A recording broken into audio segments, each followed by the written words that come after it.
1, 0, all engine running. Hello and welcome. On July 16, 1969, the Apollo 11 mission allegedly took off with destination Moon. And then on July 20, supposedly touched down on the lunar surface, bravely announcing the Eagle has landed. Houston, Tranquility Base here. The Eagle has landed. Roger, Tranquility. We copy you on the ground. The second shot of well-scripted drama followed shortly thereafter, when Neil Armstrong declared, "A small step for man, a giant leap for mankind." I'm going to step off the limb now. It's one small step for man,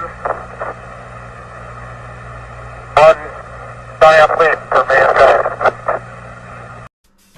Now, if we are to believe NASA's own website, which states on its Apollo 11 section, on July 20, 1969, the human race accomplished its single greatest technological achievement of all time when a human first set foot on another celestial body. If we are to believe this, we must also be able to expect that this greatest of all technological triumphs of humanity and its allegedly most advanced scientific achievements is repeatable. But somehow this doesn't seem to be so. Why, you may ask? Well, let's have a listen to the statement of so-called astronaut Don Pettit. I'd go to the moon in a nanosecond. The problem is we don't have the technology to do that anymore. We used to, but we destroyed that technology, and it's a painful process to build it back again. We used to, but we destroyed that technology. Destroyed that technology. All right then, even though I find this mildly funny in a bizarre kind of way, but this strange looking bird is talking like he is in a National Geographic special and he's going on about some lost ancient civilization. I got but three little questions here. 1. How was this technology destroyed? 2. Who did it? 3. When did this occur? These questions obviously did not seem to matter for whoever did this interview. We shall take a closer look at this so-called astronaut Don Pettit after our main segment. So what has NASA been able to deceive the world with for the last almost 7 decades? One of their favorite magic tricks to perform seems to be wasting precious water on the fake space station by making what I call SPACEBALLS. For starters, let's compare NASA's tricks with some down-to-earth magic.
Alright, but you didn't come here to be deceived by tricksters.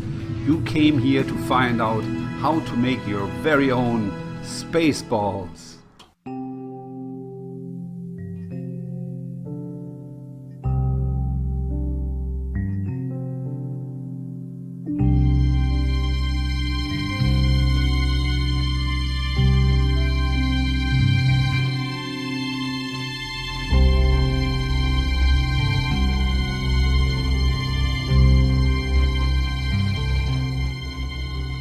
Alright, so these balls look kind of familiar. They do look a little stiff, but the mixture can be adjusted to get a softer look. Let's check the fake spaceship once more for those who are not convinced yet. Just remember, this is performed during the parabolic maneuver shown in part 1 of this series, and they're on their way down. The fake spaceman is looking cute, squeezing the pre-packaged product out of the bag. It has the right consistency with the coloring added later. And now we have a nice lady here who will demonstrate how to make these little beauties. So the first step is to take your 1 cup of drinking water and 1 gram of sodium alginate and pour it in. Then take your hand mixer and make sure these ingredients are properly incorporated.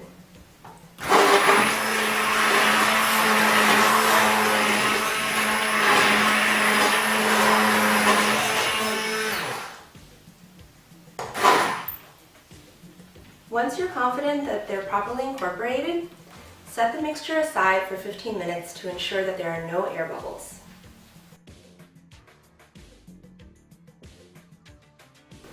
After 15 minutes, your sodium alginate solution should be ready. So the next step is to take 5 grams of calcium lactate and add it to your 4 cups of water. Then mix well.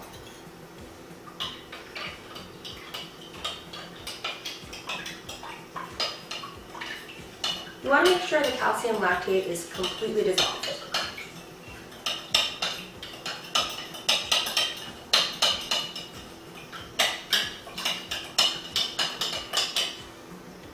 Once it's dissolved, take your curved spoon and scoop up some of the sodium alginate solution. Then, ever so gently, plop it into the calcium lactate bath. You should see it form into a ball right away. You can repeat the process a couple more times, but just make sure not to crowd the bath.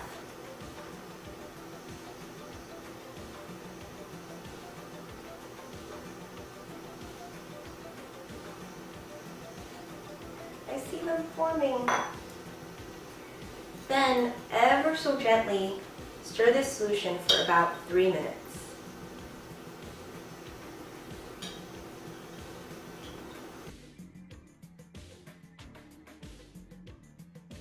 After 3 minutes have passed, take a slotted spoon and very carefully lift out your water bubbles and put them just in a bath full of regular water to stop the reaction.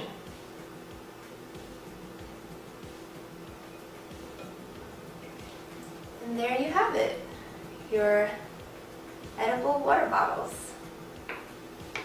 And just so you can see, the inside of these are liquid. And when you're all done, don't forget to reward yourself with a drink.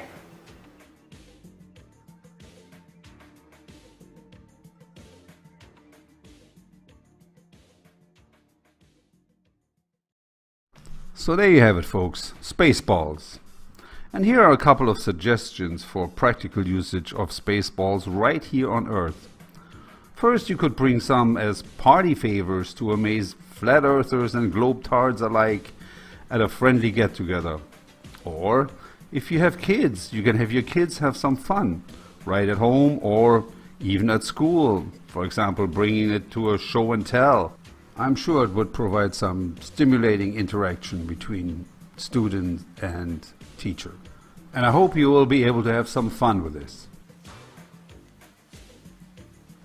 Finally, I would like to say a few words about supposed astronaut Don Pettit. Something about this odd character rang a bell, so to speak.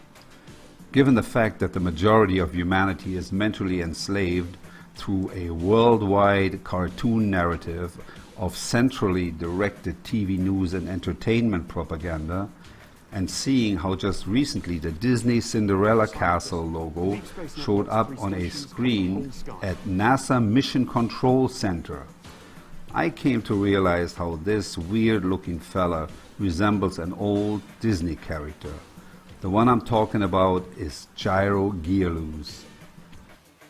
Comparing these two side by side speaks volumes. From the high arched eyebrows to the wide open eyes and the rimless glasses, the beakish nose and the oversized mouth. The only caption that's missing here is separated at birth. So when this character tells us The only limit to a human future is in our own imaginations. what he's really saying is this: